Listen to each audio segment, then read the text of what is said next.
All right. So with that, we're going to go ahead and get started, and I'm going to call the meeting to order. 6:02 p.m. This is a regular meeting of Isla Vista Community Services District. I'd like to announce this meeting is being recorded. Jonathan, can you call the roll? Yeah. Director Brett. Here. Director Geis. Here. Director Bertrand. Here. Director Freeman. Here. Director Hedges. Here. Director Nguyen. Here. Director Turley. Oh, Here. Easier. Okay. Before we begin, we'd like to acknowledge the Chumash people, who are the traditional custodians of this land. We pay our respects to the Chumash elders, past, present, and future, who call this place, Anaskoyo, the land that Isla Vista sits upon, their home. We are proud to continue their tradition of coming together and growing as a community. We thank the Chumash community for their stewardship and support, and we look forward to strengthening our ties as we continue our relationship of mutual respect and understanding. That will move to the consent agenda. Does anyone have any items they'd like to pull? Okay, I'll entertain a motion. Motion to approve. Second. Motion made by Bertrand, seconded by Thurlow. Any public comment? Any board discussion? All those in favor? Aye. Aye. Any opposed? Motion passes 7-0 unanimously. Okay, at this time, we're going to open up public comment. This is an opportunity for members of the public to speak on items that are not on the agenda. The board will not take action on any item not on the agenda except as provided for by law. Are there any requests to speak? Mark? Hi everyone. Y'all have seen me before. I recently was kind of like thinking about infrastructure, as I often do, and this specifically was inspired by, I went to the Environmental Studies 50th anniversary at UC Santa Barbara, and there was a few city planners there, and I kind of thought of like two things that I think it would really benefit Isla Vista, and I mentioned this to one of the board members. But so one is, I think a vacant lot tax would be effective to incentivize like the actual productive use of land. Because right now I think there's like a lot of vacant lots, especially, and the one I namely think of is currently I think used as parking. There's like a parking lot along El Colegio and Camino del Sur, I want to say. And I think if we want to like increase like housing and the usefulness of the space, I think like encouraging like actual development of something. It doesn't necessarily have to be like a property, but I would love to see like maybe that could be a new communal farm or a communal garden or a new place for the Compost Collective to actually like, you know, do their thing. The other thing I was thinking of is I don't necessarily, this goes into kind of like my personal philosophy on like vehicles. I don't really see a ton of value of vehicles in Isla Vista, to be honest, and I would love to see maybe like a potential tax on square footage used for car parking currently, so that we can encourage, like, instead of having like one space per or every X spaces per every like room that's being built in a building, to actually just encourage like bicycle parking, for an example, and actually build infrastructure in Isla Vista that encourages biking. Because I've said this before publicly, but I think UC Santa Barbara does a good job encouraging biking. I don't think the area of Isla Vista does a lot to encourage biking. There is some bicycle infrastructure, especially near commercial centers, but I don't really see it extend into the actual residential part of Isla Vista. Anyways, that's it for me. Thank you. Thank you for that, Mark. Are there any other requests to speak on matters not on the agenda? Okay, with that, we're gonna go ahead and move on to discussion action items. The first on our agenda is the Isla Vista Compost Collective proposal, and the directors should have a staff report in front of them, along with a number of other attachments, including the budget. But I really just want to toss it over to Jonathan to sort of explain the staff report to us. So we met on Thursday with IV Compost Collective to work out a plan of how to start providing this service as a district. We received a grant of $43,000 from associated students to run this for 1 year. Well, not exactly 1 year, but like 47 weeks or so. That's included in the calculations in the budget of, it's pretty much broken up by UCSD quarter right now. The job descriptions were developed and provided by Ivy Compost Collective, and the main point of this is the timeline, which is in order to start implementing this, we start the recruitment and hiring process for the Compost Collective leadership positions. This is like kind of preserving the current structure right now. We do plan, and this is my strong recommendation since the last meeting, to transition to a part-time employee who oversees this program. It's easier to keep more institutional knowledge and hold accountable. But to get going, we're gonna keep the same structure and transition to a different one past June. So we start hiring these people. Hopefully we'll be able to get that done. We do have a lot of candidates who want to be in these positions who've been doing the job already, so it shouldn't be too hard to find the candidates. We'll get started in April, and then we'll work with the newly hired leadership staff to hire the dirt riders, who also, there's a lot of people out there who've been doing those positions that will be probably applying for the jobs. We'll do onboarding. April 13, 14, we'll get training done, and also before then, we worked out with the Compost Collective leadership that we need to develop a bunch of different things, like a safety manual. We need to assess the state of the equipment that's being used. If we don't want, if a bike is being used in this program, we don't want a broken bike. What do we need to do repairs? To kind of do a whole program assessment over the next month as well, and then start around April 15th. Through the end of June to kind of get started, and then at the same time start planning for what that transition is going to look like into a more regularly operating service of the Community Services District. And then between now and next April, figuring out what the long-term funding is going to have to be, because we don't know if we'll get this money again from associated students, and this is not part of our budget, so that'll be a discussion the board will have to have, is how do we want to see this funded in the future? And there's different options. We can figure out business models for it to work. There is one last point I wanted to really mention, which is, we're running this out as part of the community garden. So I know we had talked about, what power does this fall under? It would be under the community facilities power as an extension of what the community garden we fund is already doing, that's where the compost bins are. It's already operating, and so at least we wouldn't have to invent that part of it. So that's that. Does anyone have any questions? Go ahead for a clarifying question for The Jonathan. staff report, I've got it up on my computer, but was it actually passed out? I've got the It paper should- copies Should have of been the passed out. description, and I saw Father John going through his things. I don't think I saw the staff report up there either. Shoot, you know what? I might not have printed. That's the one thing out of all these different prints. I can go get you one. You sent it to us before, and I've got a copy of it, but at least Yeah. for the public and everything else. Yeah, I'll get some Pointing out you printed. mentioned it. Yeah, if possible, that would be good, because I think the important thing on there is the timeline. Yeah. And you Yeah. did a good job of describing it, but it's down there in writing too, for the board to be able to see. Yeah. We had lots of attachments today, so this one slipped through. But We'll go over to Ethan. In the meantime, could we maybe hear from Jacob or anyone on your team? Yeah, definitely. Sure, yeah, I think unless there are any other questions for the board, I'll just open up public comment and we can get going with that.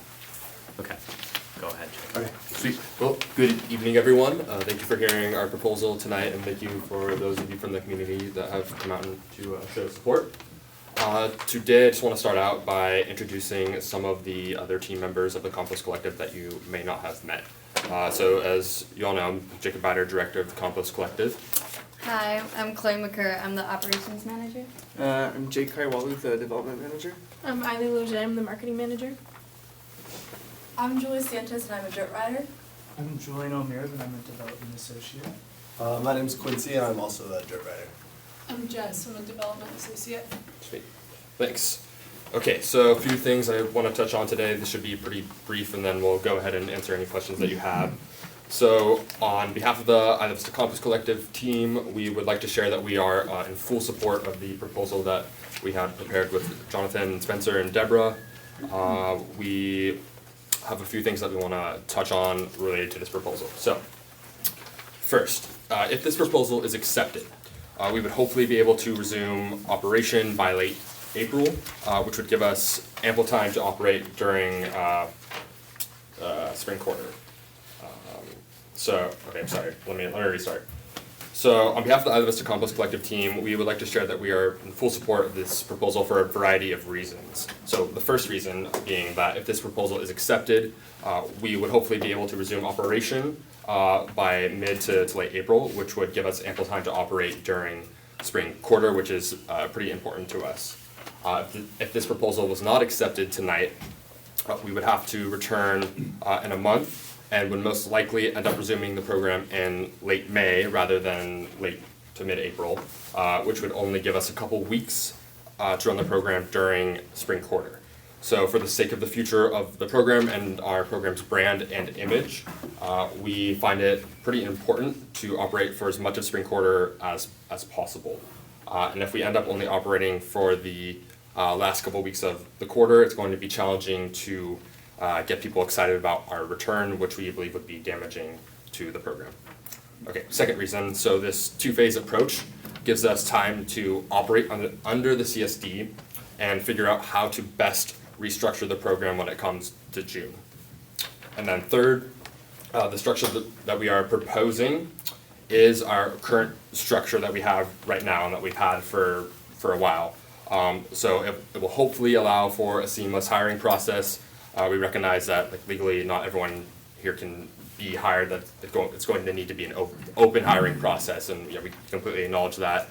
But we are hopeful that those that have been involved would be rehired, but yeah, again, we acknowledge that they can't be promised. Okay, and then lastly, just one other thing I want to touch on before we go into some questions.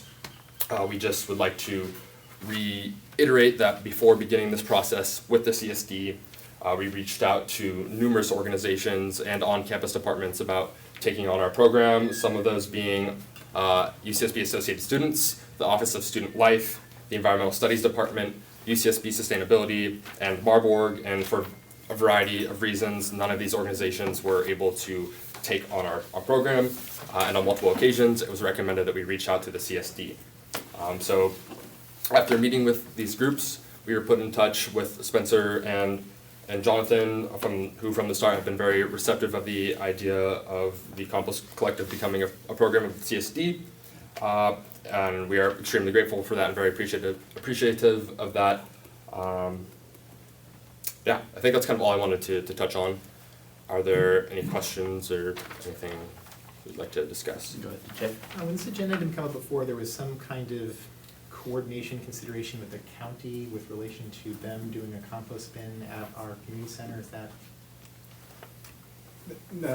What we would need to do for that might be a little more complicated, so it's easier. So you managed to fully disconnect it so we don't? Yeah, it's disconnected. Cool. We'll figure that out separately. Great. Yeah. Any other questions for Jacob from the board? Okay, great. Well, thank you for that, Jacob. We appreciate your testimony. I'll open it up for other members of the public that would like to speak. We would ask that you keep it as brief as you can, but since there's so many people, and I think many of you are here to speak on the same thing, but I'll open the floor up to anyone who'd like to speak. And I go to the back and then to Eric. Hello everyone, my name is Yasmin. I'm currently the IVCSD coordinator in the AS office of the EVPLA. I'm here today to express our office's support for the IV Composting Collective's proposal. For years now, the residents of IV have voiced their desire for more composting services in Isla Vista, and we're here in support of that, and their efforts have been, they've been working on this for so long now, and I've been seeing Jacob and his team coming to these meetings, and our office completely stands behind him. Thank you for that. We'll go over to Eric now. Hello, my name is Eric Lewin. I'm currently serving as an off-campus senator in AS Senate. I just also wish to voice my full support for this proposal. Personally, I know how hard Jacob and his team have been working to really find alternative funding source for their vital program here in Isla Vista. And I think I speak on behalf of not only myself but also the AS Senate at large, is that in that we fully wish to see the success of this program moving forward, and we will offer our help and support any way we can moving forward with regards to this program. Thank you, Eric. How's it going, everybody? My name is Dylan Martinez. I'm actually just coming back from being abroad, so I don't have any direct experience with you guys, but I live with 9 people that do, and that really, really loved your program. And since it's kind of stopped this quarter, they've also kind of stopped the compost, which is kind of on us. Like, we skated a few times to like take it to the church, but people are lazy. So I just wanted to say, like, I personally, as a member of the community, really think that this would be beneficial in spurring people to compost. Just by merely someone picking it up, it really, really goes a long way. So I really think this is a good idea. Hi, I'm Amelia. I don't work with IVCC directly. I actually just transferred here last fall, coming from a different university. I feel like I have a different perspective in wanting my old university to have a program like this. So I can genuinely say IVCC is really taking it on in a very beneficial way, and I think if they're allowed the room to grow and expand and be supported by the full community, it's going to keep going and it's going to inspire other universities and other counties for this mission, and I think that's really important. This is something that we should all be behind, so fully support this team. Any other requests to speak? Okay, then with that, we'll close the public comment period and bring it back here to the board for deliberation. The first thing I just want to say is that it's been really excellent working with Jacob and the Compost Collective team to put this proposal together, and I've been really proud that our board has been supportive every step of the way thus far. I thought that it was a really big win for the Compost Collective to be able to attain that source of revenue for almost a full year's worth of operations, which is just a really big deal, because for us, we sit up here all the time when people come to us with great ideas, which is great, but an idea just by itself without any action doesn't always materialize into something that's actually change-making, and that's what we have before us here today, is something that is all teed up for us to be able to get the guidance that our district will need in order to start a compost program, and also make sure that the students who have done the legwork are included and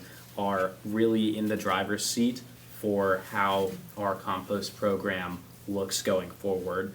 And so that's sort of the philosophy that we've had in designing this sort of two-phase approach, in order to make sure that we do it in a timely manner so that students and residents continue to be engaged and they feel like the service is reliable, and also in a way that is sustainable into the long term.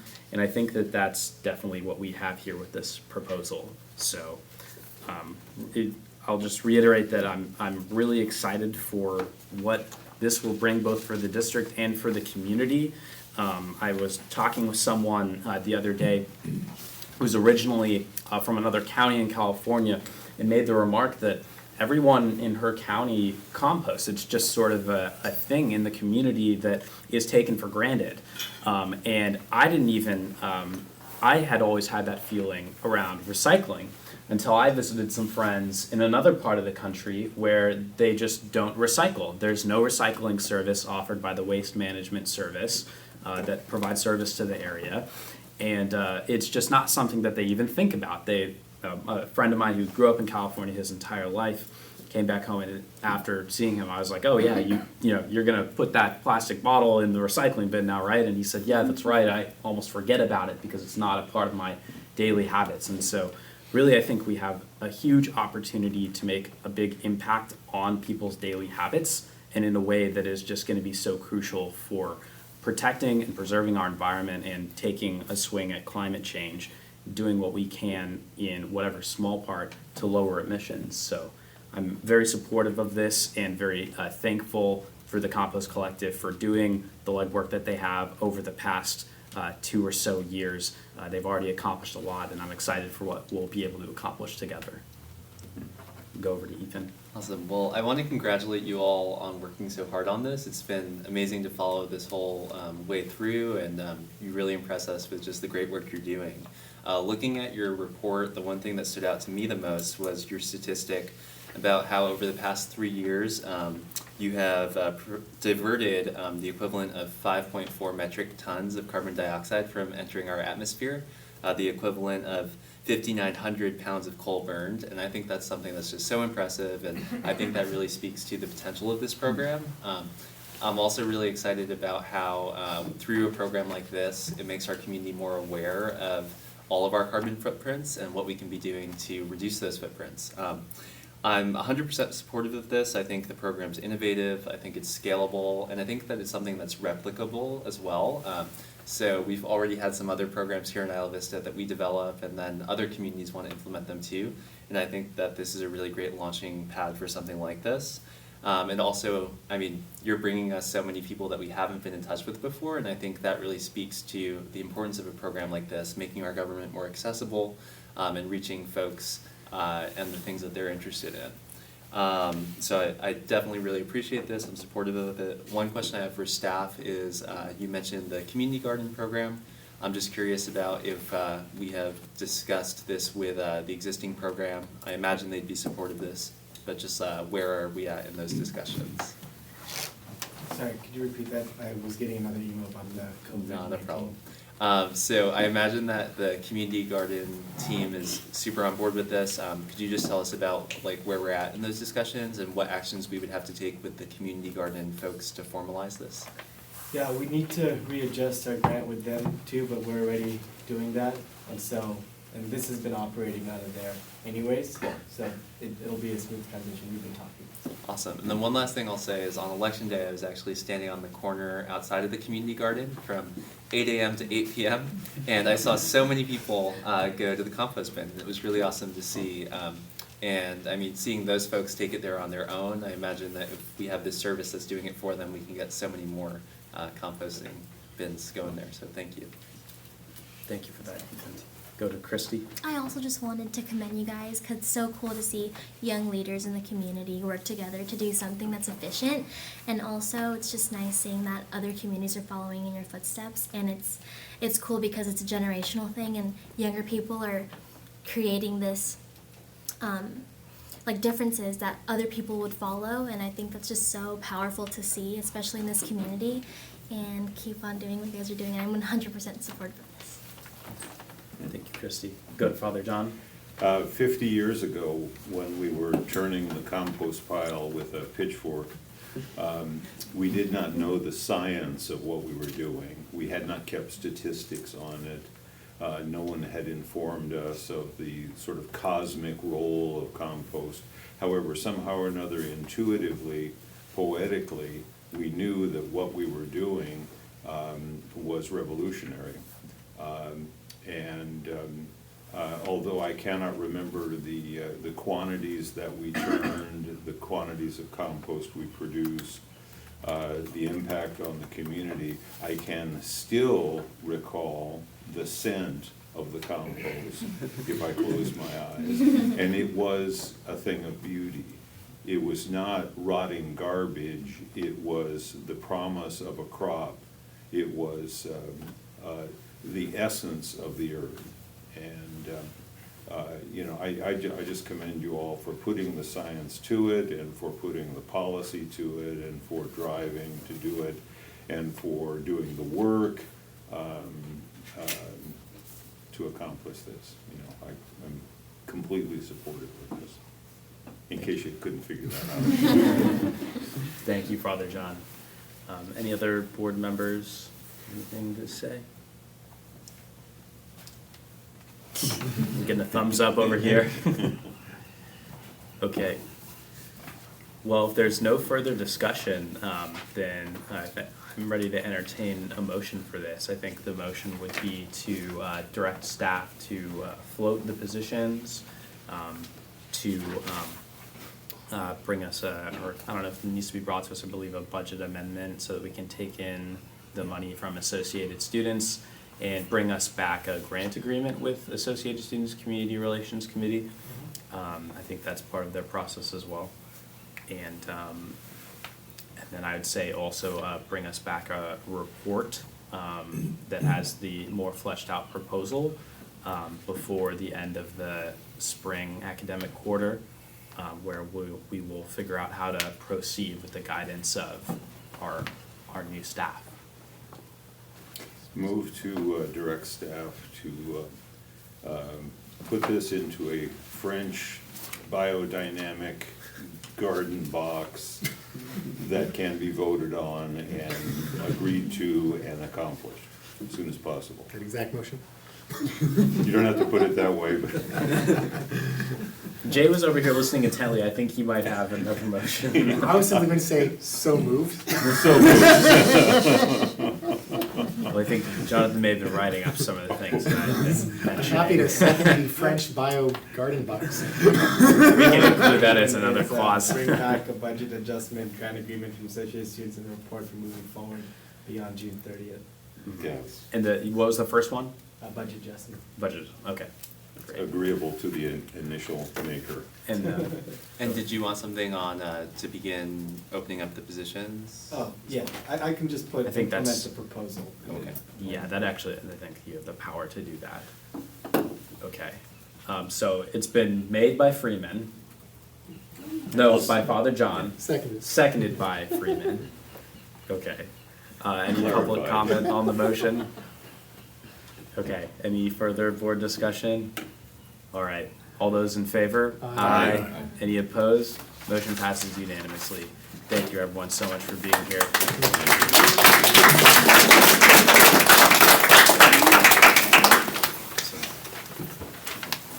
Very excited for what is to come. Do you want to get a picture? Yeah. With everyone? I think we'd love to do that. We will, what is the word? Recess for 5 minutes.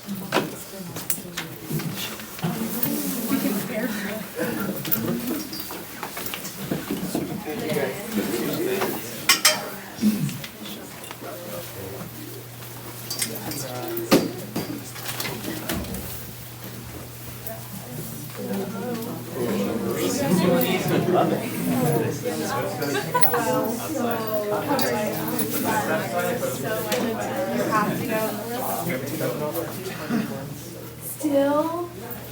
Are we supposed to be in the picture opportunities? If you want to, I'll go take a picture. Come on. It's honestly like it's the most beautiful.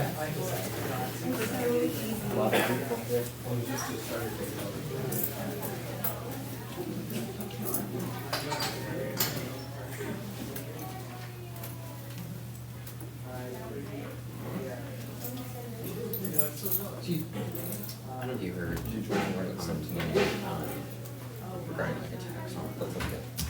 Yeah. Is that something that was within the CSD's purview? And that's okay. I talked to Spencer about that, and he's like, it is, but I didn't think it was. It's a little tricky because the primary taxing authority for the district is the user tax. Yeah. But it's kind of an open question about whether there are other taxation revenue sources available. And the reason I say that is because IVCSD has its own special law that created it outside of the normal I got hired after district creation process. So it's a little bit of an open question, but generally we don't, as a special district, we have the same powers as like a city does. So the city has the ability through various mechanisms to be able to, levy that type of a tax. It doesn't look like that's what this district has, but there are other ways to kind of get to the heart of what you're saying. That a little bit of investigation might bear some fruit along those lines. Because one of the powers that they have is operating a parking district. One of their powers are streets, lights, and gutters. And there are fees, assessments, and costs that can be levied through a public process that starts walking down the road that we're talking about. So, directly answer your question, no, but there are other ways that a little bit of investigation, some other types of options might be. Yeah. Does that make sense? Yeah, of course. Sorry, checking you out.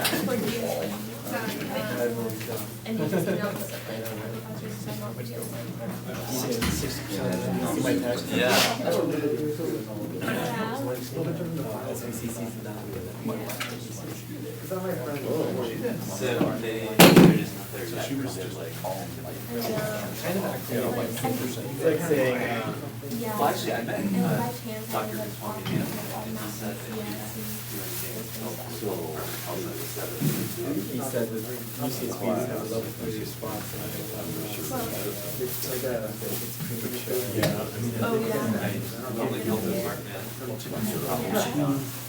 Oh, I really? That's actually the I hadn't heard that, Yeah, you got these, Yeah. these letters. The one with the giant stack at the last second. Big thing. Well, that's what it's called, Transition that. into remote instruction in the remainder of the quarter. And next quarter.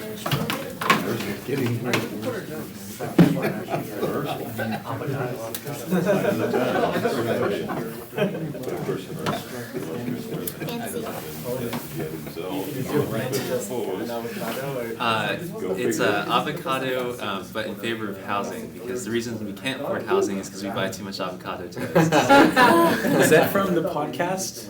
It might be. I gotta Oh, we have to change talk the about this podcast, man. If farmer's market was here, you get a really good price on avocado. Yes, Maybe it definitely. needs to come in town here. We'd love that. Encourage the avocados.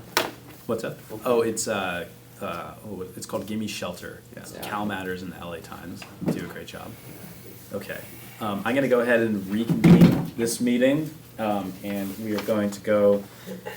We have a number of items related to the April 4th Community Festival, which we will not be considering today in light of recent events.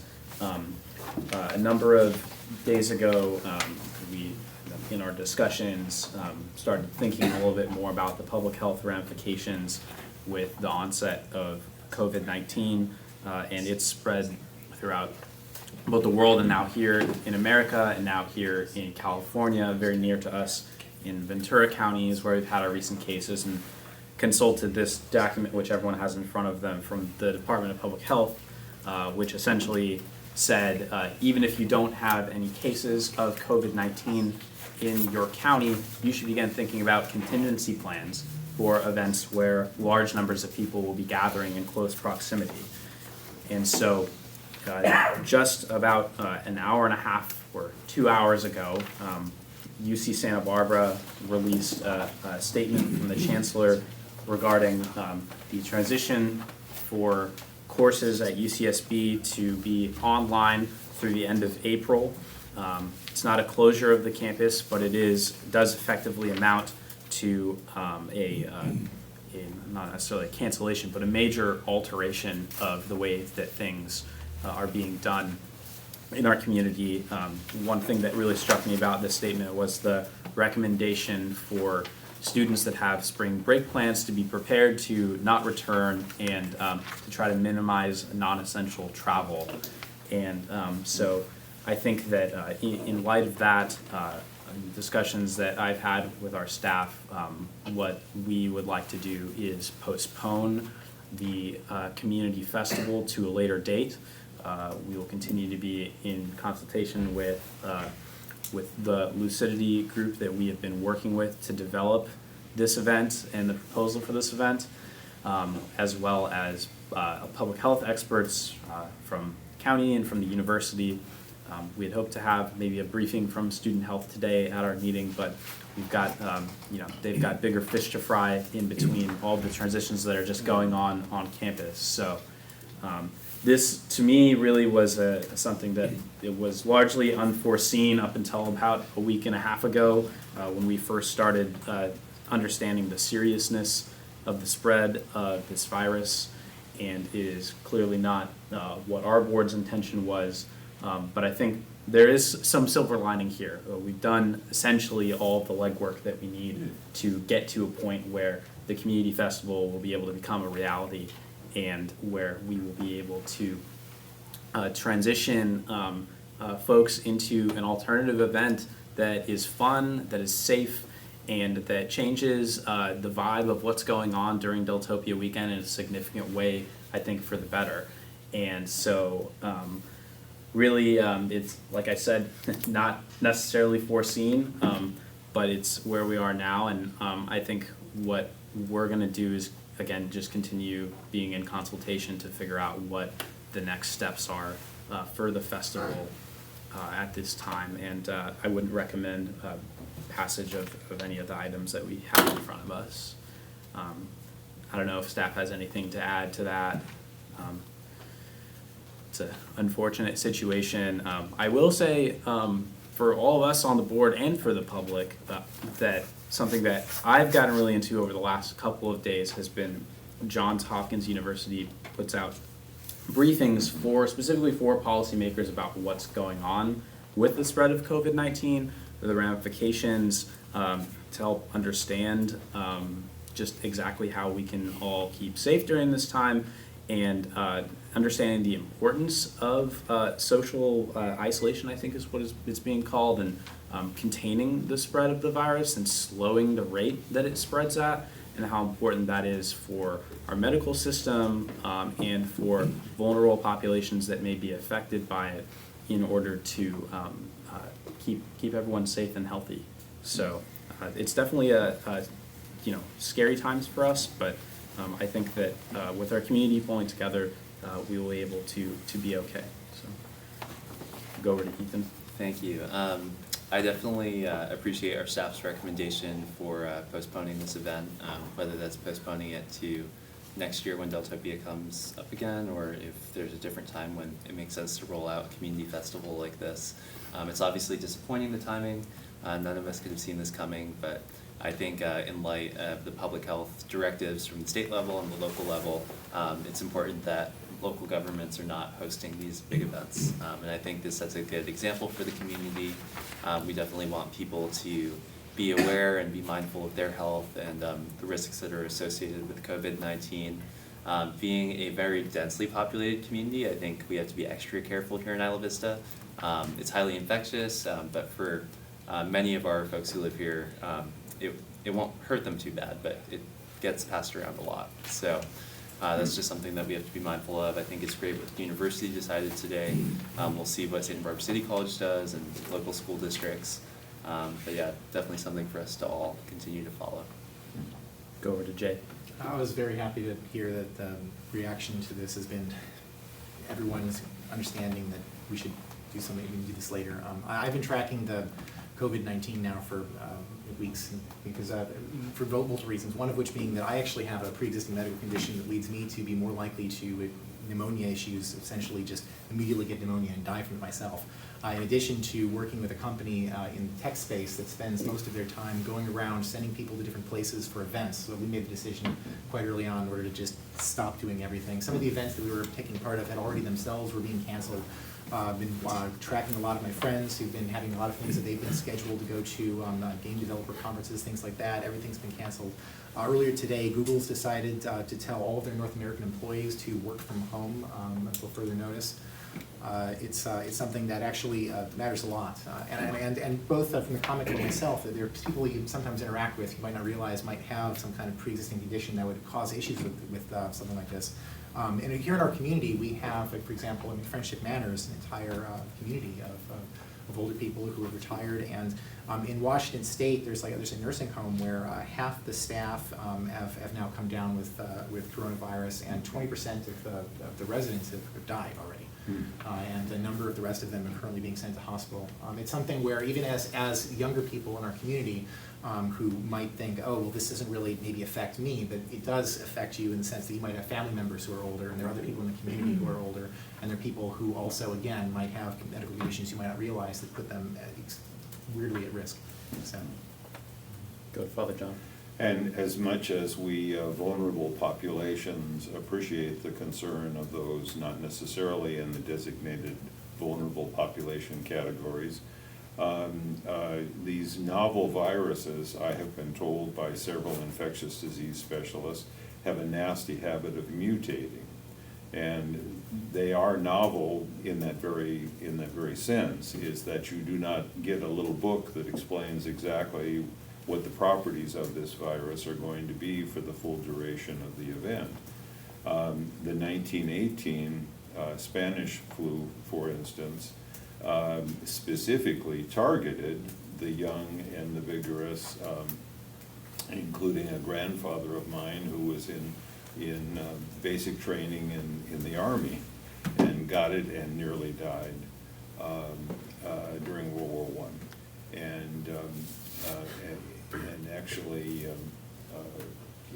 thousands and thousands of young Americans died during that event. So the point is, we are in this one together, and I think if there is a watchword on this, it really is that this isn't somebody else at arm's length. This is our whole community, and community transmission can mean just that. So all these precautions are for the good of everyone who practices them, and it is an act of patriotism to practice them, even if your government is not giving you good leads on that. Thank you, Brother John. I guess the last thing I'll say is that to me, this really punctuates something that we've all discussed about Deltopia for a long time, which is that because there is no central event organizer for the festival, it's essentially impossible for any one person to say that Deltopia is canceled.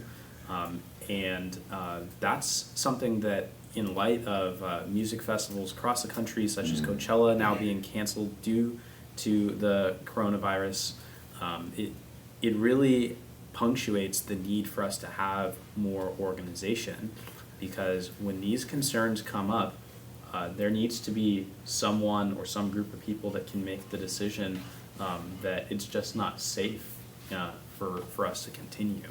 And so we'll be continuing to monitor the situation with Deltopia in addition to the situation more broadly in our community. And I would really urge everyone to take special note of directives that come from the CDC and that come from our state and local officials. These directives, while they may seem a little bit punitive, or I've heard many comments from folks that they seem a little bit overreactive, it really does make a huge difference. The better that we can be about not transmitting COVID-19 and not getting into a community transmission situation, because like I mentioned, it's not just about the spread, it's also about the speed of the spread. And so I think that these reactions are not only appropriate, but I think that they are necessary to protect our public health. Are we allowed, I've never been here, are we allowed to I'll go ahead say and something? open up public comment. Go Oh, ahead. sorry. No, go right ahead. Oh, go Did ahead. you have something to say? I was just wondering, does the hand sanitizer, I'm sorry, I don't know anything about it, does the hand sanitizer help this at all, do you know? Yes, hand sanitizer does help, and the recommendation from the CDC is to be very mindful about washing your hands frequently with soap, washing them thoroughly, and I believe that the figure is that 20 I've seconds. noticed that a lot of UCSB hand sanitizer dispositories are out. So the hand sanitizer helps, but the way that this virus is encapsulated is actually extremely subject to just normal soap. And so washing your hands is the number one thing you can do. The CDC's recommendation is 20 seconds. The WHO's recommendation, I think, is like 35 to 40 seconds, and has like particular as in things time to of like try to washing? get between little Say your areas of your ABCs. hands. Yeah, it's the hand sanitizer thing has kind of gotten out of control because people are kind of like trying. And one of the things it does, the alcohol also ends up destroying some of the membranes in your skin, which can lead to other issues that you can Oh, mention. thank you for knowing that, thank you. That's all, right, about that is all I have to say. Thank you. Go over to you. Kind of going off of what you just said, I don't know if it's more of a CSD problem or like a UCPD problem, but since you just said like Deltopia could still be happening, like it's not a school sanctioned event, so like no one's really stopping students from like coming back, and like especially if school's out of session, like it could be like a longer weekend thing for the people who are in town. So like we had the forum with the Ethan was there and like a couple other people about the safety measures that are going into Deltopia. So is all of that getting canceled? And like if something happens on Deltopia Day, is there going to be any kind of response team ready for it? I think it's early for us to say anything in regards to law enforcement. I know we have Justin from law enforcement here today, and I'm sure there probably haven't been any decisions made at this point in time about what that response is going to look like. We had a meeting today to talk about it, but no decisions were made until we kind of see where this is going a little further down the road.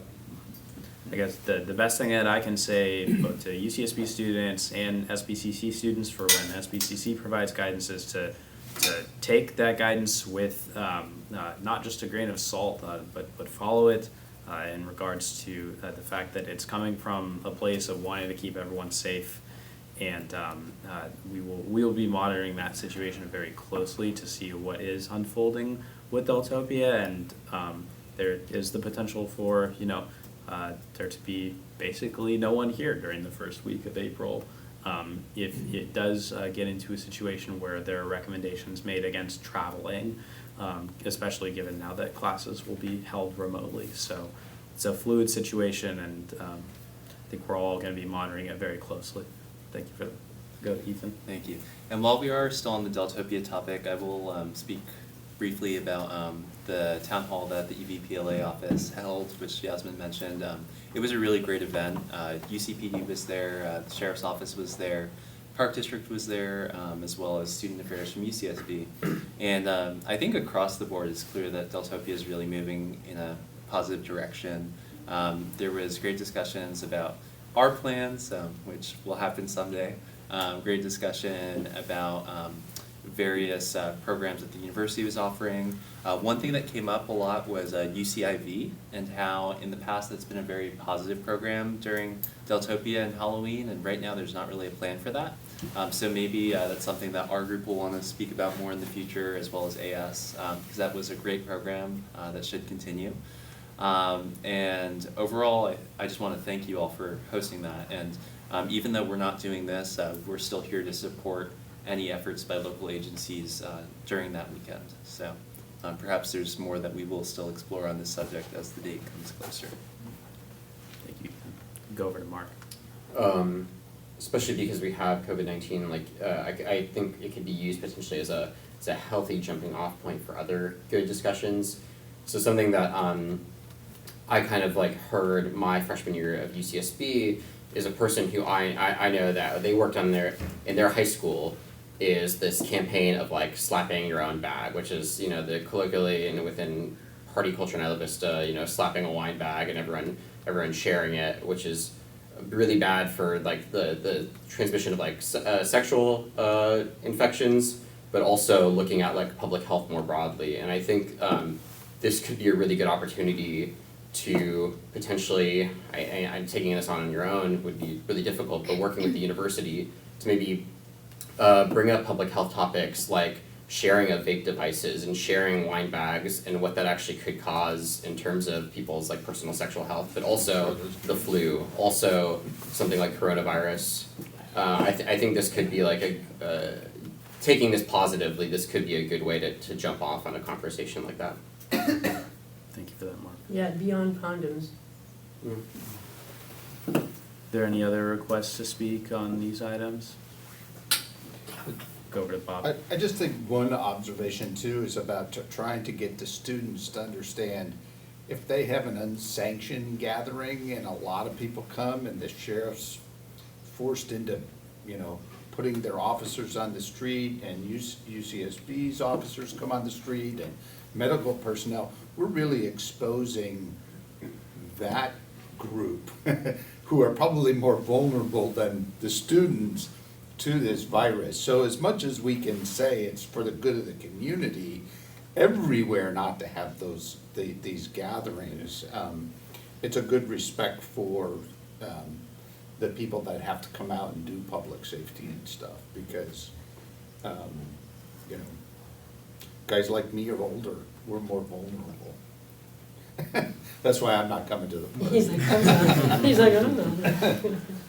Thank you for that, Bob. Okay, well with that then, I think we'll close discussion on these items. That makes our meeting pretty short, I think. But we'll go over to reports under item 5. First, reports from members. I just have one more comment on the whole Deltopia thing.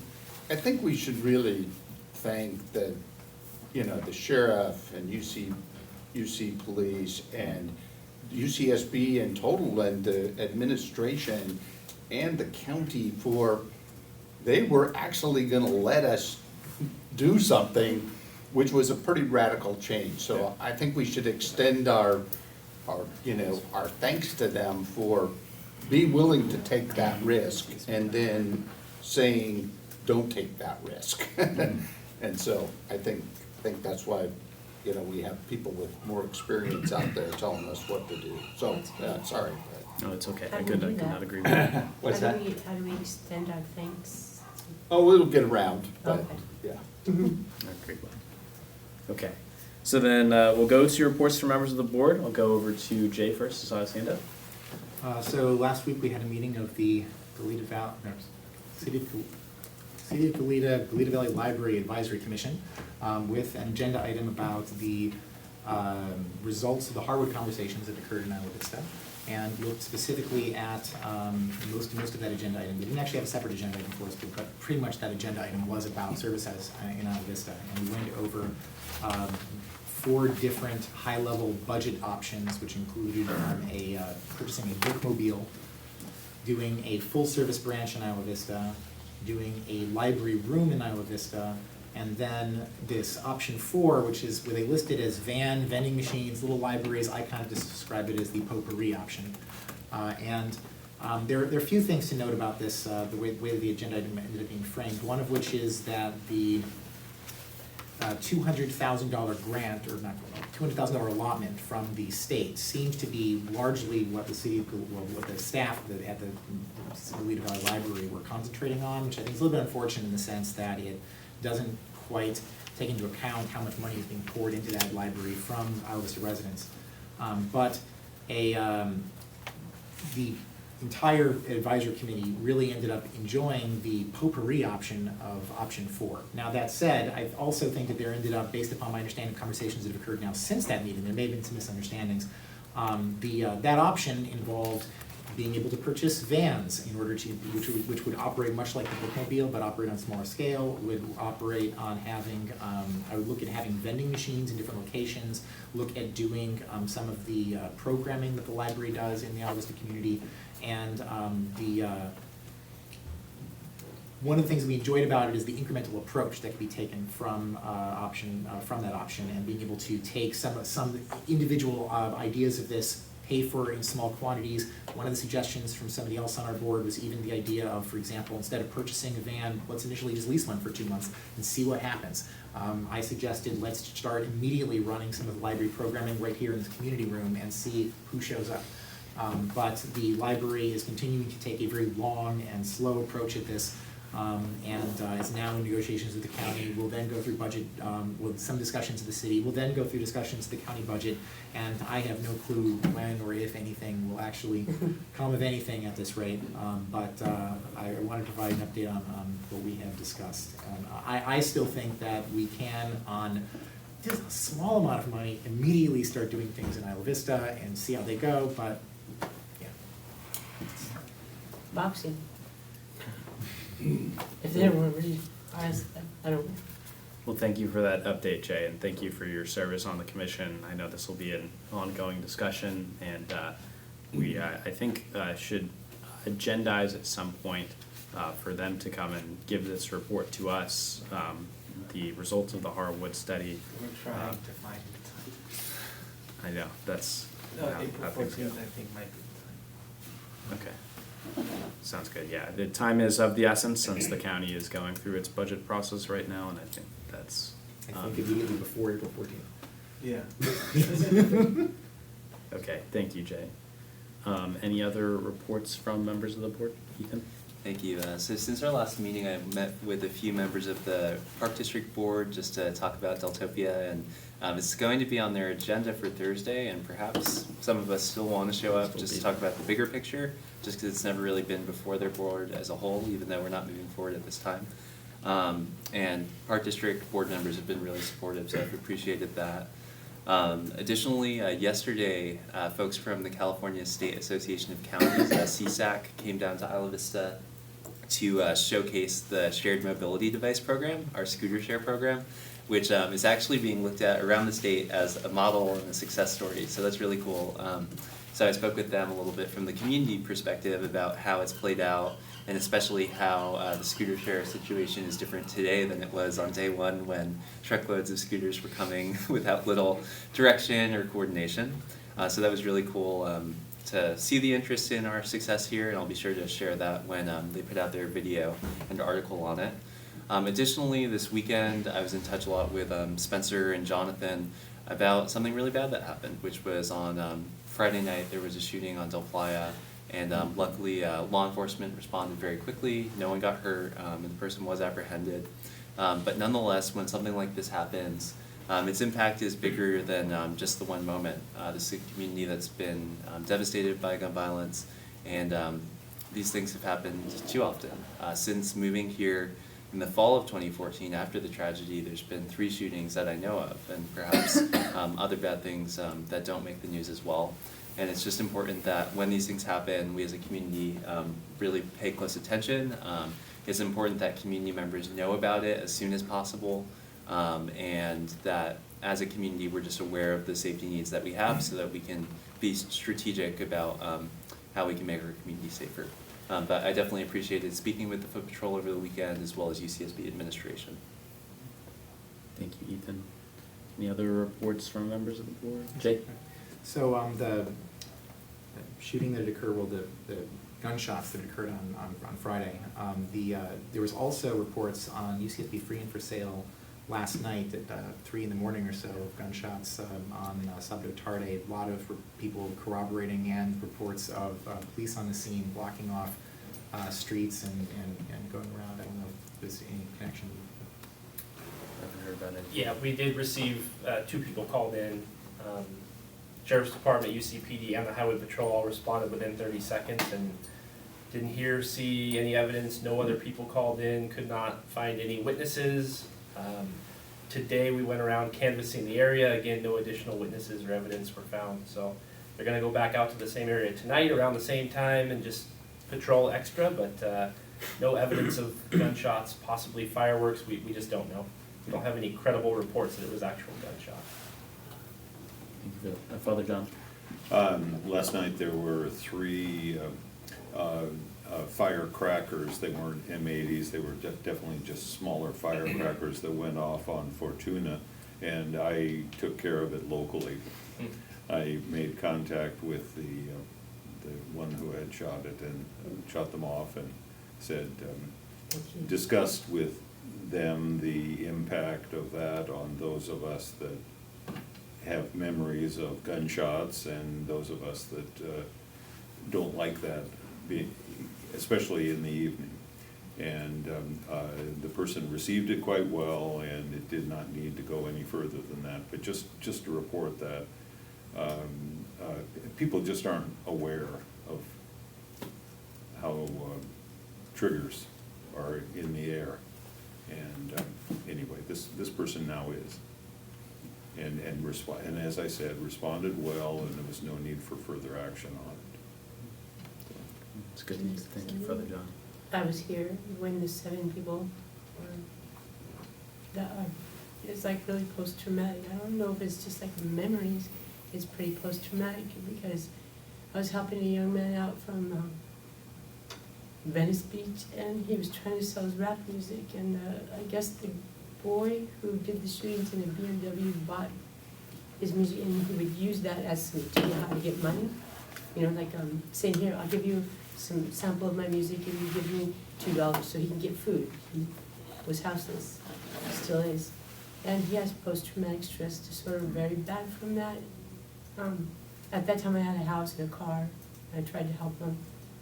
But I didn't, and still don't know how to help that. And I was working for Patrick Galushian. He told me not to come in the next day. My daughter was, I guess, 17, sorry, this is really hard to say. She was sitting the day before, right where the last girl got shot, in Parque Deltopia Norte. And good thing he told us that we couldn't work the next day, because she went to the habit every day, all day, to deliver food for his IV mini. I don't know, it was really bad. And I wasn't even present that day, but the kids Benjamin and these kids who went on, they're more transient. If I bring it up, they don't want to talk about it. It was really hard. I don't think it's just a memory, Father John. I think it's like, it was more than, and I'm talking for them too, I think. Yeah, I mean, I know, thank you, that's all. This really punctuates, I think, what Father John said, is we all process these traumatic events in different ways, and Yeah. The public safety threats, whether real or perceived, or whether it's just a firecracker, Firecrackers people go should off be every very, night. very They're kids, mindful we're of kids, them. I'm a kid. It's all a bunch of students here in the college kids. They've got to be let to do stuff. If you just hold them down, it's going to get worse. They want to shut down UCSD. They say it's about rent. Did they ever complain about rent before? No. Thank you for sharing. I do want to give my report, which is mostly Ethan has covered sort of most of it, which is that we heard about this incident.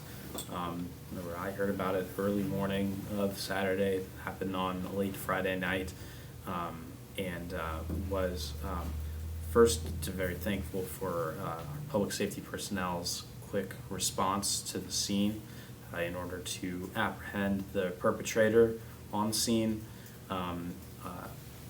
Being said, we've been disappointed in the speed at which this information has been shared with the community, because I think it is important that people know when there are safety threats that are directly adjacent to them. So I have been in touch with the public information officer from the sheriff's office, and they did put out a statement yesterday around 4 o'clock that detailed the information that they felt necessary to share. This episode, I think, really punctuates and makes the case for our program that we will be beginning in concert with the ID Food Patrol and with Justin in order to get social media and other forms of media as an avenue for pushing out these pieces of information when they happen. And so I've been appreciative of Lieutenant Camarena for his willingness and ease of which he could share information, but he answers my phone calls because we work together and I'm an elected official, and most people in the community do not have that privilege and responsibility, and those people still deserve to know when these things are happening in their community too, in a timely manner. So you can't say what happened? I can't say what happened. There was and you can read about it more fully on the sheriff's statement, which is now public on their website, but there was Nexus a is shot great, fired. the Nexus tells everything. We need to Yeah. maintain our agenda. So we're gonna move on now to reports from standing and ad hoc committees. Any committee reports? I don't think we have any committee reports. Okay. We'll go over to report from district council. No report. We'll go to report from general manager. Short report, we're gonna, budget process, gonna get started with getting a meeting of the finance committee organized really soon to get going on that. We had a meeting with LAFCO, feels like it was years ago, wasn't it? It was only 2 weeks ago. Yeah, wow. Less than 2 weeks ago. That was before the last meeting.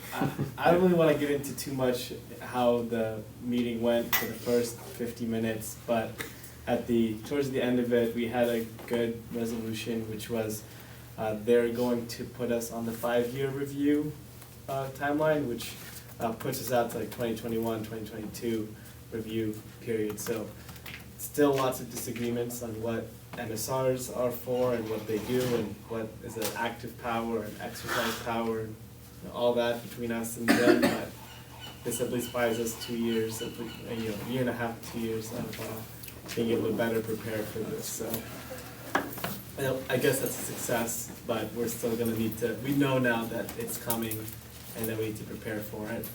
And now we know where they're at, whereas this time, totally blindsided, very rushed. So we were able to avert that. And then also on Friday, I started working with YMCA and Ivy Tenants Union because we heard about 3 buildings in Isla Vista being potentially evicted by people self-help housing who is doing renovations, and kind of put a notice out to tenants that they might need to leave and they need to get reevaluated to be able to come back. And that's caused a lot of fear with, I think there's 150 units that are up for renovation. So we're working on it, we're trying to determine what's going on, but in case you have heard anything, we are on it. So we're working with Gina and IVTU and Leonor YMCA to just coordinate everything. It was really frustrating. All the notices came in Spanish, and so we had to translate the legal wordings from Spanish to English to even start knowing what was going on. But not something for our mediation program, but just something in helping provide support to them. What kind of tenants are in the buildings? All the families. All families? Yeah, it's low-income housing, so there's a lot of fear that if they had to leave and then reapply to come back, they might not get accepted to come back, and then they'd be homeless. People's self-help housing doesn't do that. What's that? No. Yeah.